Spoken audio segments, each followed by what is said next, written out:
Hello and welcome to Border Report Live. I'm Rudy Mireles, and I'm coming to you from the ValleyCentral.com digital desk here in deep South Texas, Harlingen, Texas, to be exact. And joining me today on the program is South Texas correspondent Sandra Sanchez. Hey, Sandra. Great to be here, Rudy. All right. And a little later in the program, we're going to be speaking with former commissioner for the U.S. International Boundary and Water Commission, Maria Elena Gined, to talk about the water treaty issues going on that are affecting our farmers and ranchers all across the border with the southern border with Mexico.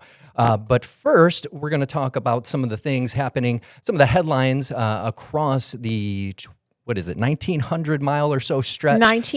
1,975 mile border. That is a very, very long border. And today's top story actually was supposed to be President Donald Trump over the weekend ordering ICE to pause arrests at farms, restaurants, and hotels, expressing concerns about the impact those raids are having. But just shortly before coming on the air this afternoon, on this Tuesday afternoon, we're getting word that those ICE raids that were halted at, again, that was at hotels, restaurants, and farms, and meatpacking plants, according to the New York Times. Those are now going back into full force. Now, on Saturday, you may have heard the president saying that he, quote, on Truth Social, saying, quote, "We must protect our farmers, but get the criminals out of the USA. Changes are coming," end quote. And while the president had said that, sources had told the Associated Press that White House Deputy Chief of Staff Stephen Miller said the goal for ICE is to make 3,000 arrests daily. That would be a 360% increase from the around 650 arrests that they're making per day over the last 5 months. Now, here in the Rio Grande Valley in South Texas, some farmers, one that you can see on your screen there, he actually told KVEO and ValleyCentral.com that his entire workforce has just stopped showing up to work.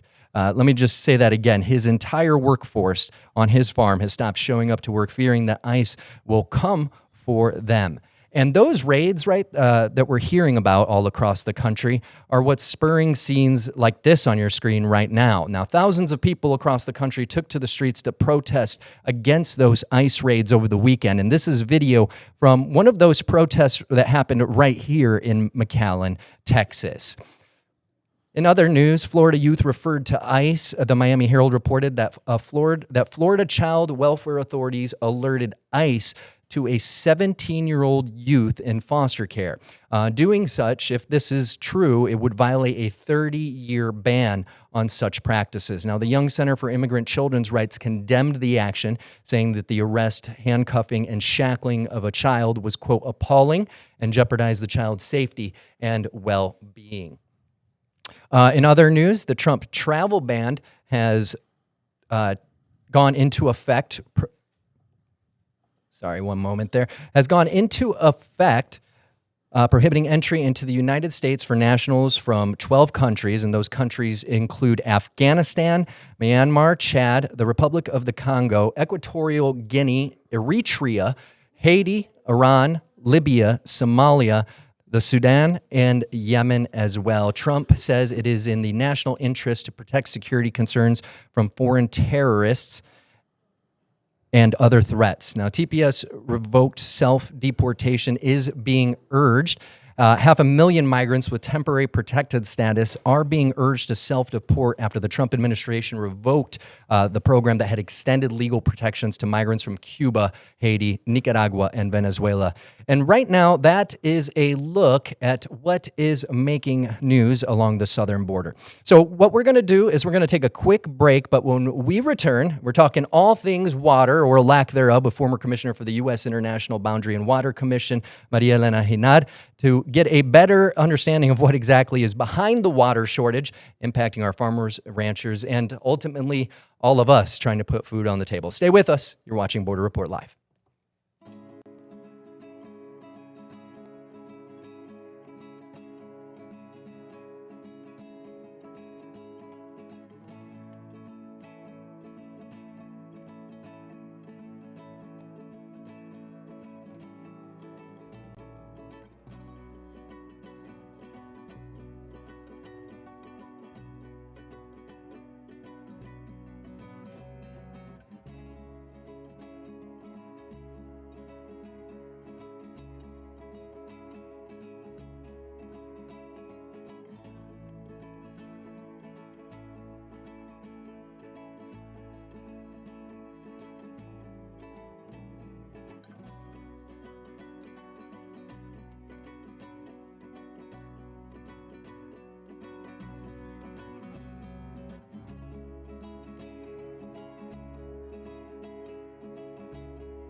Welcome back to the program. Today's topic is the water shortage, why it's happening, and is anyone responsible for it?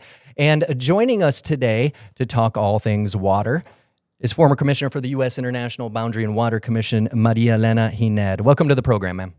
Thank you. Thank you, Rudy. Thank you, Sandra, for this kind invitation. I look forward to talking water. Well, let's just jump in here. So, for 80 years, since 1944, the International Water Treaty between Mexico and the United States has established how the two countries will share water, right? They will supply water to one another.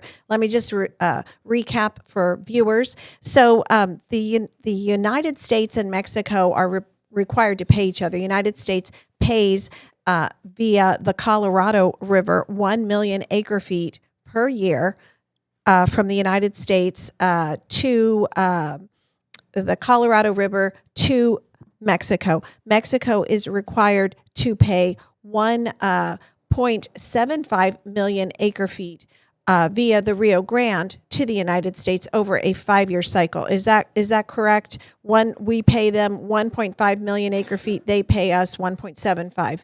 We pay annually. They pay over 5 years. That is correct. Okay. That is correct, Sandra. And an acre field, okay, it's like if you flooded a field, an acre field, 1 foot high of water is what an acre foot is. So that is how we measure water. Just to imagine, about 2 acre feet is about the equivalent of the water in a 50-meter Olympic-sized swimming pool. So if you can just kind of figure that out.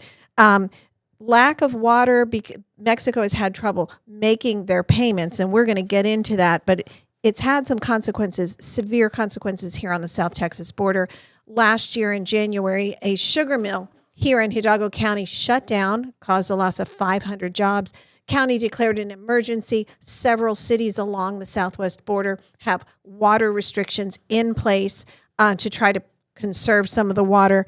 Latest data that I got today from the Texas Commission on Environmental Quality shows that combined U.S. ownership at Amistad and Falcon reservoirs, those are our 2 reservoirs, are at 22%. That is up 18% from a year ago.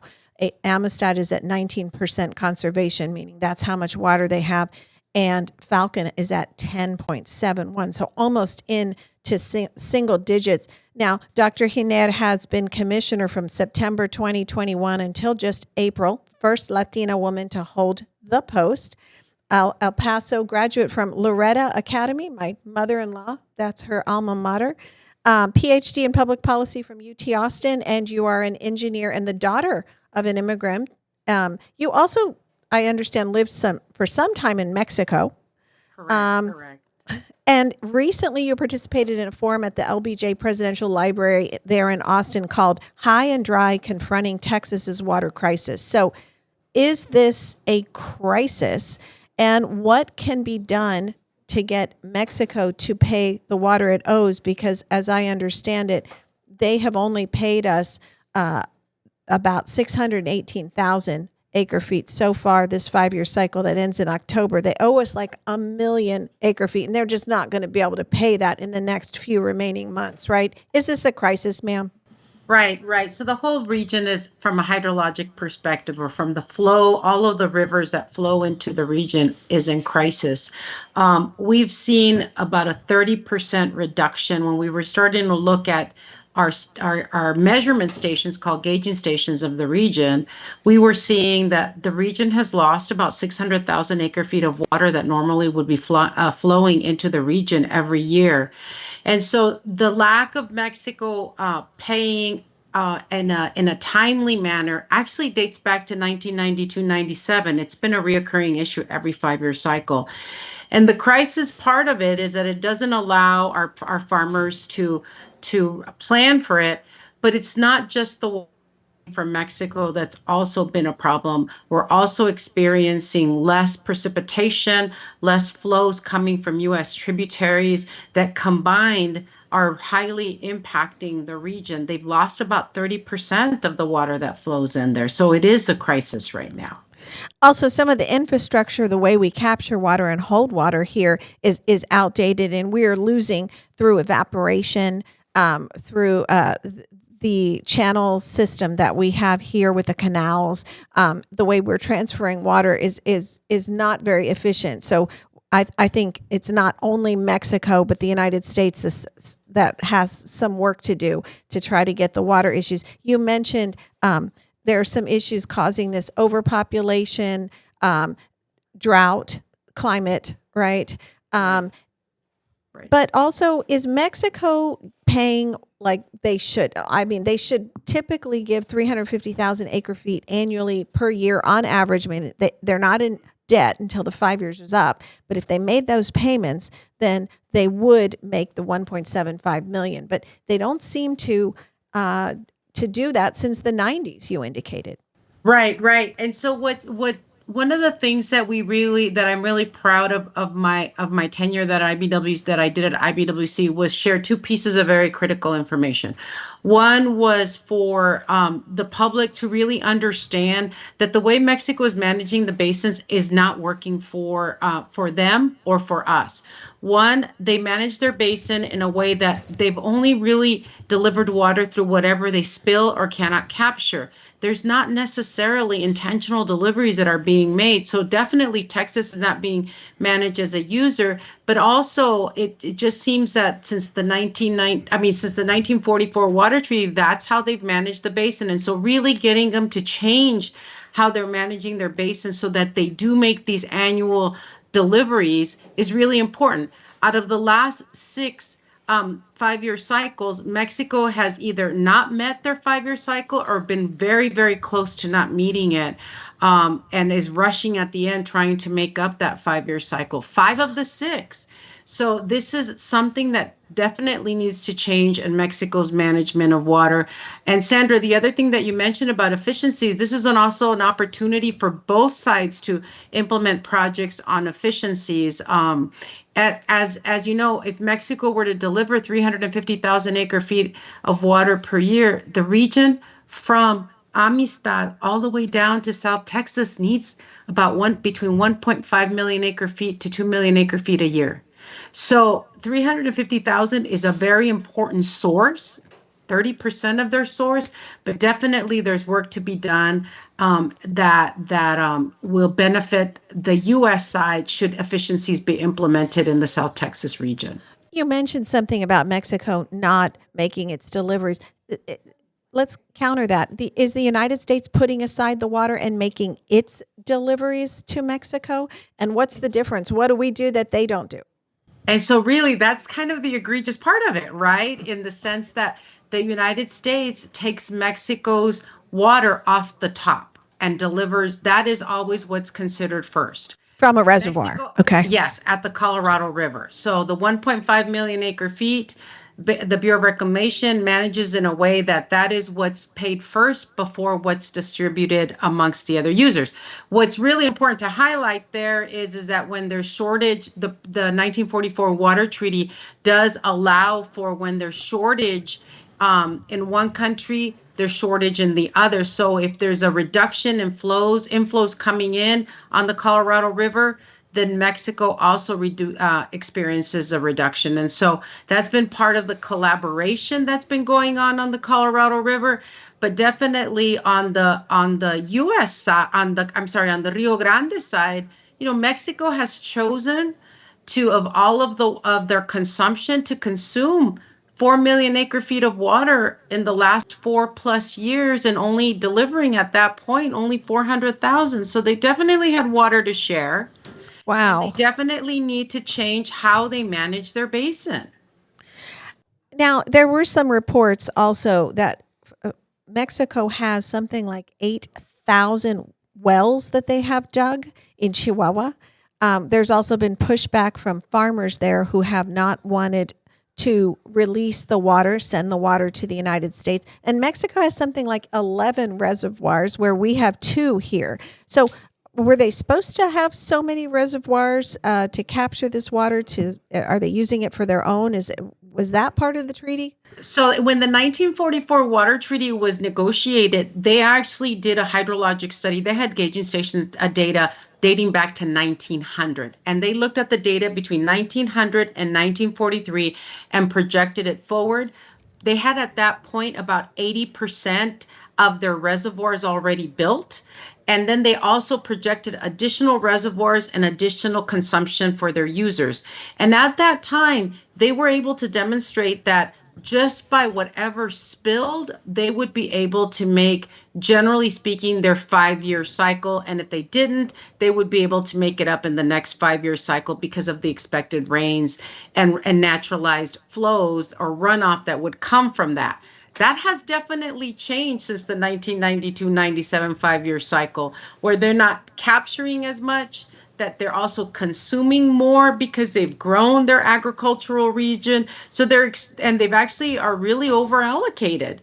So again, managing their basins so that they manage it in a way that they're making the deliveries that they need to make, not just from Chihuahua to the river, but also their own states after Chihuahua, like Tamaulipas, right? Where in theory, whatever flows into the river belongs, 1/3 of it belongs to the United States, but 2/3 of it definitely belongs to Mexico. So not only are there impacts on the U.S. side of the river down in South Texas, but also on the Tamaulipas side. Now, very quickly, we're going to go to commercial break in about 1 minute. But right before you step down, you were able to successfully negotiate a change to this treaty, which allowed Mexico to prepay some water and also to pay for a couple basins that had previously not been stipulated, the San Juan River and the Alamo Rivers. How important is that, and what is that showing to date? Is that why we see the increase in water now? Right. That's why there's been an increase in the 2 reservoirs, because they are taking San Juan River water. The other thing is that based on the hydrology that we looked at, the San Juan River consistently fills about every 5 years, or reservoirs, and that's not the trends we're seeing upstream of that. So as weather is getting hotter, as patterns and hurricanes are changing, that basin, the San Juan River basin, starts to become really important water source, and making sure we kept our door open for that water source was really important as part of this agreement. All right. Well, we're speaking with former U.S. IBWC Commissioner Maria Elena Gined on the water shortage impacting the southern border, as well as what we're learning today in parts of northern Mexico. We'll be right back. Stick around for more. Thank you.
And welcome back to Border Report Live. My name is Rudy Mireles, and I am your host for this Tuesday edition of Border Report Live. And joining us right now is South Texas correspondent Sandra Sanchez. And today's guest, talking the water shortage along the southern border, is former U.S. International Boundary and Water Commissioner Maria Elena Gined. Thanks for coming on again.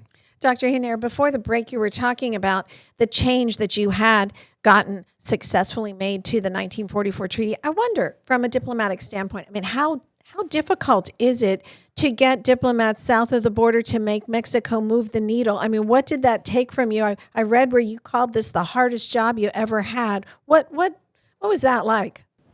Well, it was difficult, Sandra, and as you may recall, the last time any major change to how water was delivered on the Rio Grande was in 1968. So definitely giving Mexico the tools to deliver water from different sources, from giving us a larger share of their water, given the fact that they basically only deliver what they cannot capture, and as well as giving them tools to look at opportunities for conservation on both sides of the border, I think is really important. But it was very difficult because it's another country has to agree to what you're trying to propose, and it took many meetings. And then the other thing is that the stakeholders, I must have held at least a dozen meetings with stakeholders throughout this negotiation process on the U.S. side, really getting that buy-in from them. And we had to ensure that everybody had a win. It was about growing the pie. And one country's loss cannot be another country's gain because geography doesn't change and we still have to be neighbors. And definitely having good relationships, transparency, and trust was really critical and important. And something as important as water, life sustaining, and so difficult. You mentioned a piece of the pie, but it's not a pie that you can cut. You're trying to take from the top, you're saying. So this is really complicated hydrology stuff. And in with these diplomatic relationships, I remember I would go to meeting after meeting and you'd say, well, they're just on the verge of agreeing there. And then the next month, well, they say they're just on the verge of agreeing. Right. But you did get it. Congratulations. Right. I did want to switch gears before we end our 30 minutes is going so fast, but I wanted to talk about another issue. Let's move to the other side of the southwest border, Southern California, the San Diego, Tijuana River Valley, which has this massive sewage problem coming from Mexico. And actually, the IBWC is sinking millions of dollars in to help repair this sewage facility, correct? What is the update on that? And how dangerous is that for the residents there on both sides of the border? Oh, it is definitely another crisis. This IBWC was experiencing crisis while I was there along the entire border. And this crisis, Sandra, is from decades of lack of investment, not only on the Mexican side in their wastewater infrastructure with growth going on the Mexican side, but also on the U.S. side. Our wastewater treatment plant had not been in compliance for 2 years. And only $4 million had been invested in that. And so obviously before we could expand it, we need to rehabilitate it. And so that was part of the work that I did. I negotiated with Mexico an investment on their behalf of $144 million in their wastewater treatment facilities, which for them, equivalent US dollars is about $500 million. Because of the difference in the cost of construction in Mexico. And on the U.S. side, I was able to secure an additional $350 million. There was already in the first Trump administration $300 million that were secured, and I was able to secure an additional $350 because the solution is on the order of $650 million on the U.S. side, so that we could capture those flows in the Tijuana River that are contaminating our beaches. If they're not captured, then that's what causes the beach closures. And so that was a huge focus of getting that contracted and launched last year. Anywhere from 10 million to 45 million of gallons of raw sewage spilling per day, I understand, at this from this international wastewater treatment plant, right? Even reports of hydrogen cyanide detected in the river valley. Right. So, obviously the aerosolization of some of this untreated flow of sewage, which, could have been as high as 20 million gallons per day.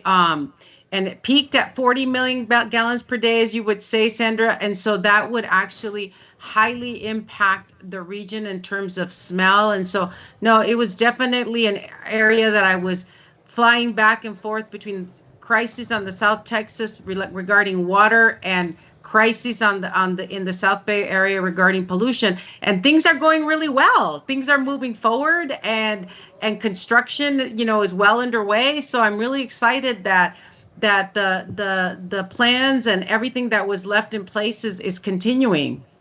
Beaches are still closed there, and it's probably more of a long-term fix. I mean, this isn't an immediate, it's going to take a little while before the water will be safe, before the air is completely clean, correct? I mean, what kind of time frame are they looking at there? So when I was there, we had arranged a time frame to get an additional temporary expansion to our plant by April of next year in time for the next summer season. I understand that that the new commissioner has been working with the current contractor and has found other places where we can accelerate that. So I'm really excited that they're able to leverage that existing contractor and that the existing infrastructure can be expanded much quicker through a temporary measure so that all of the river water in the Tijuana River can be captured. Now, that was also funded. Congress appropriated additional funds to the IBWC this past fiscal year. So, and in addition, you got some funding for staff and some much needed supplies so a lot transpired during your overseeing of this agency. And the next person who's taken it on, did you pass the baton on? Did you wish them well? Oh, yes. I told them this is very exciting work and there's a lot to be done and that the load is quite significant. So I wish him all the best, and I'm really excited about what the future can be for the IBWC given the foundation that I left. Now, I do have to ask you, ma'am, do you miss it? Absolutely. Every day. I miss all of you South Texans. I loved my work. I loved the staff. Can you tell, Rudy, how excited I get? And if called to serve, I'd be more than happy to continue serving the border residents of the U.S. Well, we would love to have you back again someday in the future. Thanks again so much for joining us today, ma'am. We appreciate you coming on.